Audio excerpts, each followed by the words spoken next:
Assalamualaikum warahmatullahi wabarakatuh. Perkenalkan, nama saya Wira Ali Kusuma, NPM 201442000032, kelas 3A1 2020, program studi bimbingan dan konseling. Saya mahasiswa Universitas PGRI Yogyakarta, Fakultas Keguruan dan Ilmu Pendidikan. Di sini saya akan mempresentasikan hasil kerja saya tentang 5 teknik keterampilan dasar konseling. Yang pertama ada teknik sumari. Keterampilan sumari adalah teknik yang digunakan konselor untuk menyimpulkan atau ringkasan mengenai berbagai apa yang telah dikemukakan klien pada proses komunikasi konseling. Menurut Supriyo dan Mulawarman, sumari atau kesimpulan adalah keterampilan teknik yang digunakan konselor untuk menyimpulkan atau meringkas mengenai apa yang telah dikemukakan klien pada proses komunikasi konseling. Jenis-jenis teknik sumari. Yang pertama, sumari bagian. Dalam Supriyo dan Mulawarman 2006, sumari bagian merupakan kesimpulan yang dibuat setiap saat dari percakapan klien dan konselor yang dipandang penting. Maka bentuk modalita yang digunakan, yang pertama untuk sementara ini, yang kedua sampai saat ini, yang ketiga sejauh ini, dan yang keempat selama ini. Sumari akhir. Bentuk kesimpulan yang dibuat pada akhir komunikasi konseling berbagai kesimpulan keseluruhan pembicaraan. Bentuk kesimpulan akhir tersebut didahului oleh kata-kata pendahuluan. Maka bentuk modalita yang digunakan, yang pertama sebagai kesimpulan akhir, yang kedua sebagai puncak pembicaraan kita, yang ketiga sebagai penutup pembicaraan kita, dan yang keempat dari awal hingga akhir pembicaraan kita. Tujuan teknik sumari. Yang pertama, memberikan kesempatan kepada klien untuk mengambil kilas balik dalam kurung feedback dari hal-hal yang telah dibicarakan. Yang kedua, untuk menyimpulkan kemajuan hasil pembicaraan secara bertahap. Dan yang ketiga, untuk meningkatkan kualitas diskusi. Yang keempat, mempertajam atau memperjelas fokus pada wawancara konseling. Manfaat teknik sumari. Menyatukan berbagai unsur-unsur dalam pesan klien. Yang kedua, mengidentifikasi tema-tema umum yang baru jelas setelah beberapa pesan dikemukakan atau setelah beberapa kali proses konseling. Yang ketiga, untuk mengarahkan pembicaraan klien.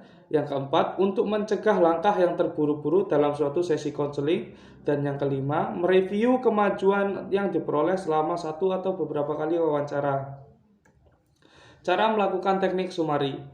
Yang pertama, memberikan kesempatan kepada klien untuk menyampaikan ungkapannya secara lengkap.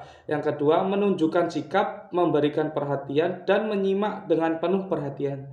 Yang ketiga, membuat catatan-catatan seperlunya untuk merangkum pembicaraan. Yang keempat, sesudah klien menyampaikan ungkapannya, konselor memberikan respon dalam bentuk menyampaikan rangkuman pembicaraan. Contoh teknik sumari bagian. Contoh pertama, konseling. Pak, saya ini sering merasakan cemas kalau akan ulangan atau tes. Dan kecemasan saya yang terlalu berlebihan ini terkadang membuat saya sering panik dan tidak bisa berkonsentrasi, sehingga hasil ulangan dan tes saya kurang maksimal. Konselor, sementara ini dari pembicaraan kita dapat saya simpulkan bahwa kita telah membahas masalah yang Anda hadapi, yaitu masalah kecemasan dan hasil belajar Anda yang kurang maksimal. Sekarang, marilah kita cari cara yang dapat membantu Anda mengatasi masalah tersebut. Contoh 2, konseling. Pak, saya merasa sebagian hidup saya telah hilang. Setelah kehilangan ayah saya merasa lemah sekali, Pak. Saya tidak mampu menjaga diri saya akibat perceraian keluarga saya. Dulu, ayah saya selalu memperhatikan saya, menyayangi saya. Sekarang dia pergi meninggalkan kami. Saya hampir tidak bisa tidur lama setiap malam. Konselor, saya mengerti sejauh ini dapat Bapak simpulkan bahwa Anda merasa kehilangan sosok ayah yang sangat perhatian terhadap Anda. Dan Anda begitu kecewa dengan perceraian orang tua Anda. Sekarang, mari kita cari cara yang dapat membantu Anda mengatasi masalah tersebut. Contoh teknik sumari akhir. Contoh yang pertama, konseling. Begini Pak, akhir-akhir ini banyak teman yang mengecewakan saya. Ada yang tiba-tiba marah tanpa alasan yang jelas. Ada yang tiba-tiba menjelekkan saya jadi merasa terganggu. Selain menjadi beban pikiran saya juga tidak bisa berkonsentrasi belajar dan akibatnya nilai-nilai saya turun drastis. Konselor, sebagai kesimpulan akhir dari pembicaraan kita tadi, Bapak kemukakan bahwa Anda mempunyai kesulitan untuk berkonsentrasi dalam belajar. Contoh 2. Konseling. Pacar saya meninggalkan saya. Saya sangat menginginkannya menjadi istri saya kelak. Dan saya begitu syok ketika menyadari bahwa dia telah bersama orang lain. Akhirnya, prestasi belajar saya semakin buruk dalam 2 semester ini. Konselor, sebagai kesimpulan akhir dari pembicaraan kita tadi, dapat Bapak kemukakan bahwa Anda masih belum menerima kepergian pacar Anda bersama orang lain. Oleh karena itu, mulai besok kita akan mencoba menggali kelemahan dan kelebihan dari beberapa alternatif yang telah kita bicarakan. 2. Teknik Reflection of Feeling. Bramer 1982 mengartikan reflection of feeling merupakan usaha yang dilakukan oleh konselor yang diungkapkan dengan kata-kata untuk menguraikan kata-kata baru yang diekspresikan oleh konseli.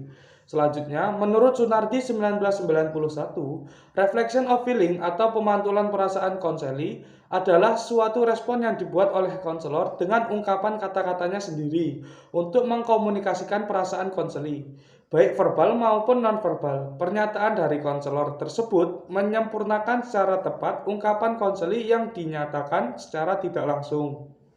Tujuan teknik reflection of feeling. 1.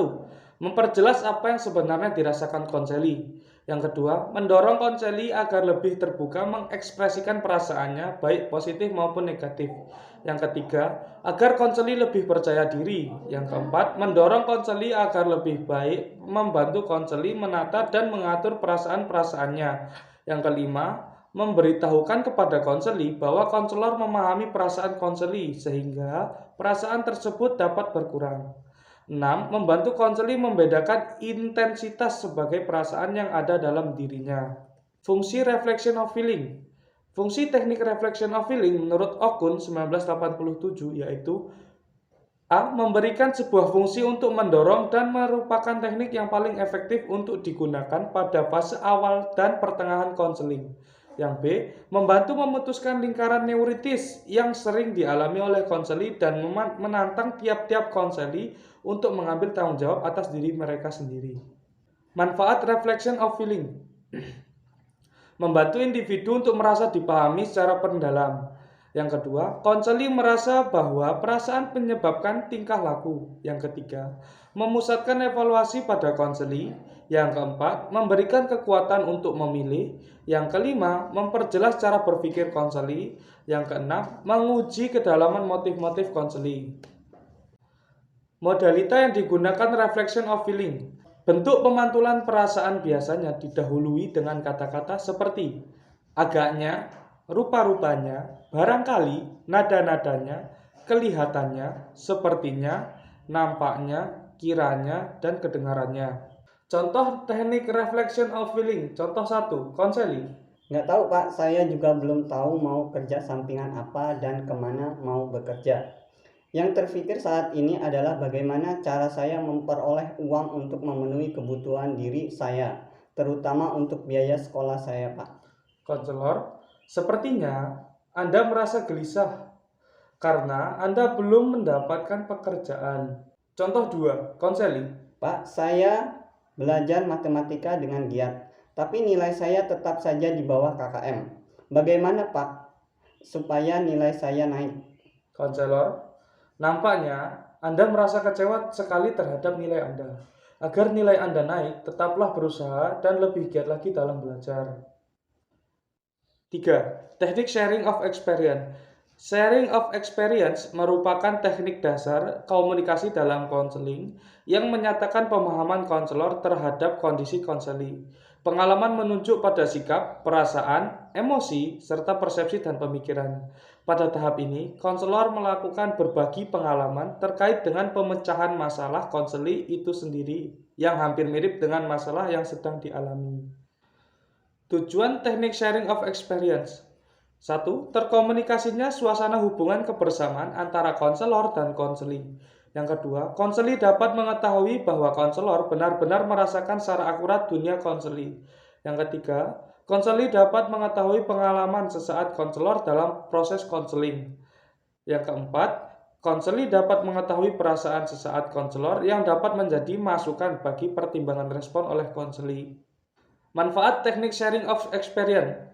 Yang pertama, konseli dapat mencurahkan emosinya sehingga perasaan konseli menjadi lebih lega dan sedikit mendapatkan ketenangan batin. Yang kedua, terjalinnya keakraban atau kedekatan antara konseli dan konselor. Yang ketiga, konseli maupun konselor dapat belajar atau mengambil nilai dari pengalaman keduanya dalam proses konseling. Yang keempat, konseli dapat terbantu dalam menemukan arah tindakan yang dapat diambil dan mencapai tujuan-tujuannya. Modalita yang digunakan sharing of experience. Yang pertama, kedengarannya. Yang kedua, merasa. Yang ketiga, saya mengerti. Yang keempat, tampaknya. Yang kelima, saya paham. Yang keenam, ragu-ragu. Yang ketujuh, mungkin. Dan yang kedelapan, barangkali. Jenis teknik sharing of experience. Pernyataan tipe berbagi, sharing of type statement. Pernyataan yang mengkomunikasikan penghayatan penuh konselor terhadap pengalaman konseli. Yang kedua, pernyataan tipe balikan, feedback tipe state. Teknik komunikasi pengalaman seketika here and now atas respon konseli atau proses dan situasi konseli. Contoh teknik sharing of experience. Pernyataan tipe berbagi, sharing tipe statement. Contoh pertama, konseli. Akhir-akhir ini saya tidak diikutkan Olimpiade Sains oleh guru saya di sekolah, sehingga saya selalu menyendiri.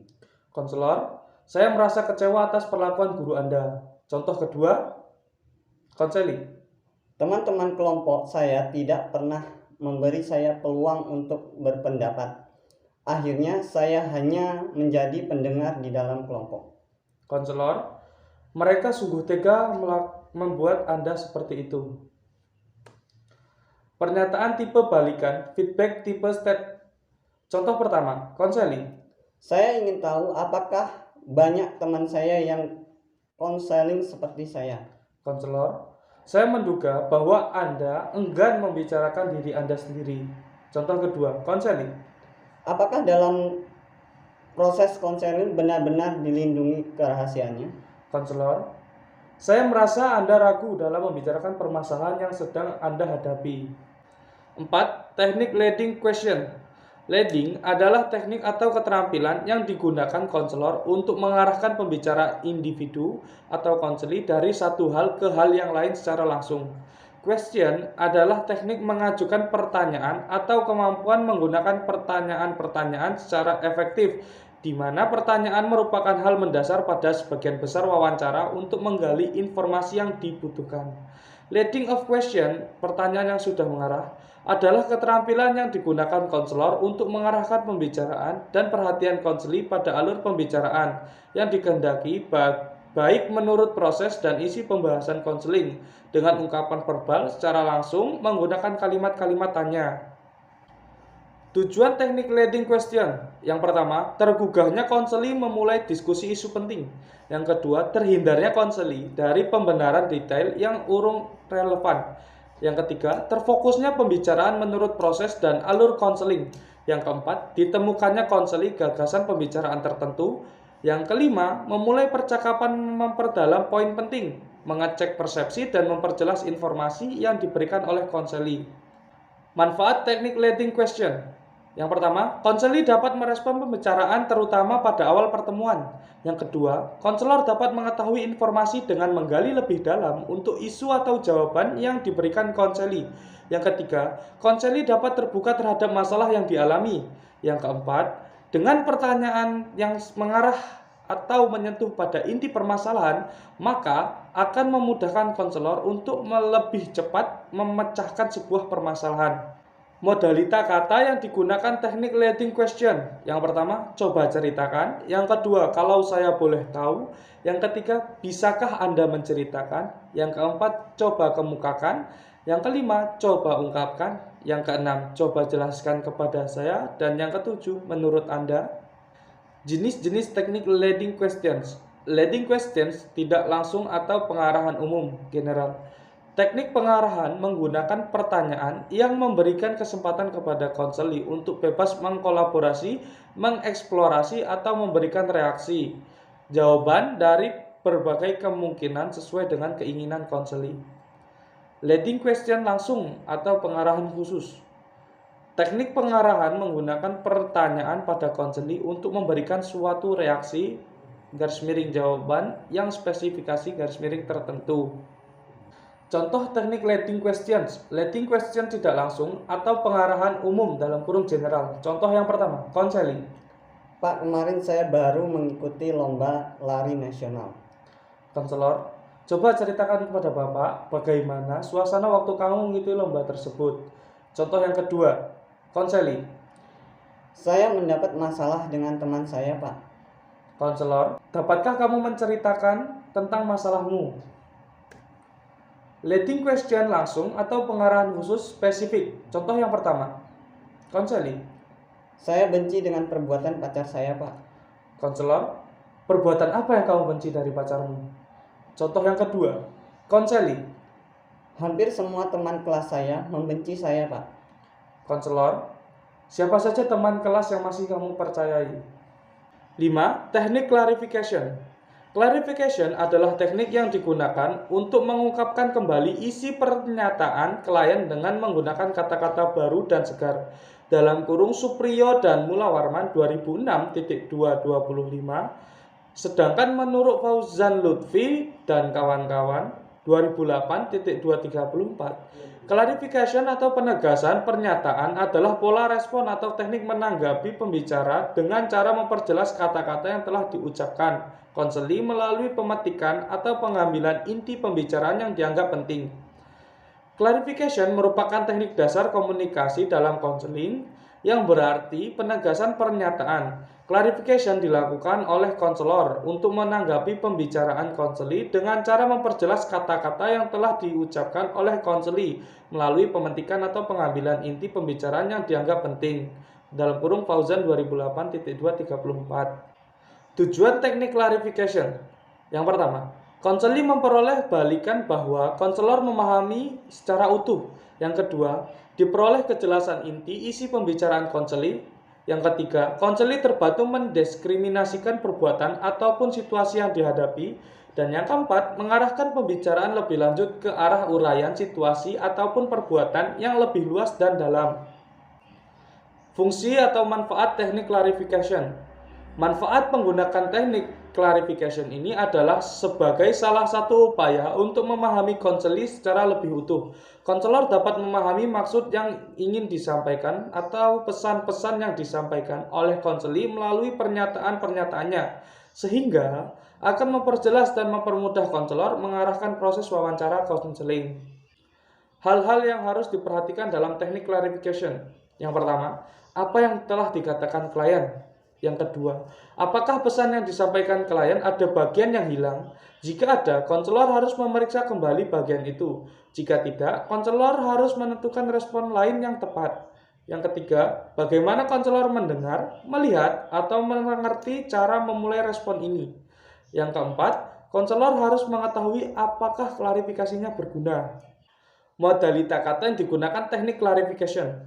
Yang pertama, pada dasarnya. Yang kedua, pada pokoknya. Yang ketiga, pada intinya. Yang keempat, singkat kata. Yang kelima, dengan kata lain. Dan yang keenam, dari keterangan saudara. Contoh teknik clarification. Contoh pertama, konseling. Saya harus menjadi seperti apa, Pak? Setiap langkah yang saya lakukan selalu saja tidak disetujui ibu dan ayah. Setiap saya mau ini harus begitu. Saya benar-benar lelah harus mengikuti apa yang mereka inginkan. Seakan-akan aku seperti boneka saja. Konselor, pada dasarnya Anda kurang suka atas sikap orang tua Anda yang suka mengatur-ngatur Anda. Contoh 2, konseling. Saya pernah meminjamkan buku catatan kuliah konseling individual kepada Andi, tetapi ia tidak mengembalikannya lagi kepada saya. Kemarin lusa, adik Andi, Ari, mau pinjam buku psikologi belajar kepada saya. Saya tidak memberinya, Pak.